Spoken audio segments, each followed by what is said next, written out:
चंदका जंगल रास्ता कड़ू ओला ड्राइवर विद्याधर साहू मृतदेह मिलवा घटना बड़गड़ थाना पुलिस को बड़ सफलता मिली।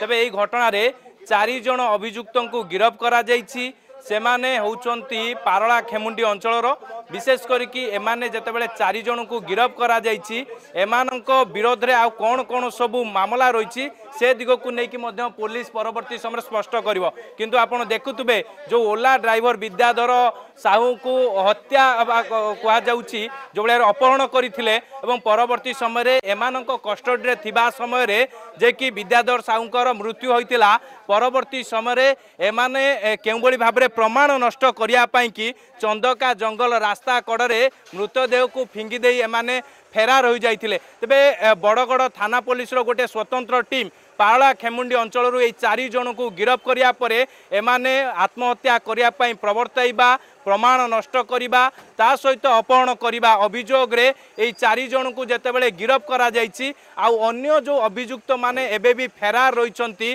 तेबे सेमानंकु धरिया पई कि मध्य विभिन्न स्थान रे चढ़ऊ जारी रखा जायछि। तेबे एमाने जो टंका देथिले जे चाकी ठकेई राकेट रे जो माने भी थिले ज्योत्स्ना मैडम को भूमिका सामना को आसीतिला।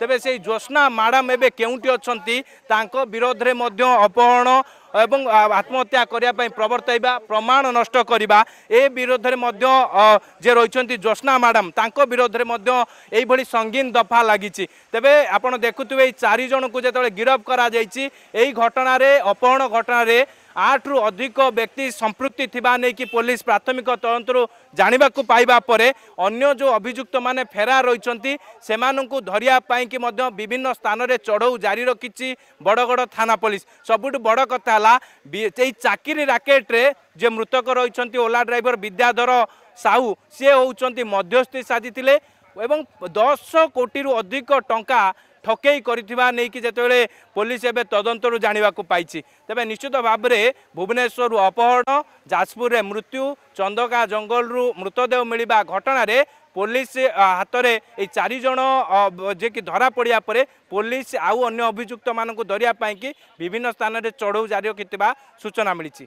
भुवनेश्वर वीडियोग्राफर उमेश स्निग्ध चंदन दास, अर्गस न्यूज।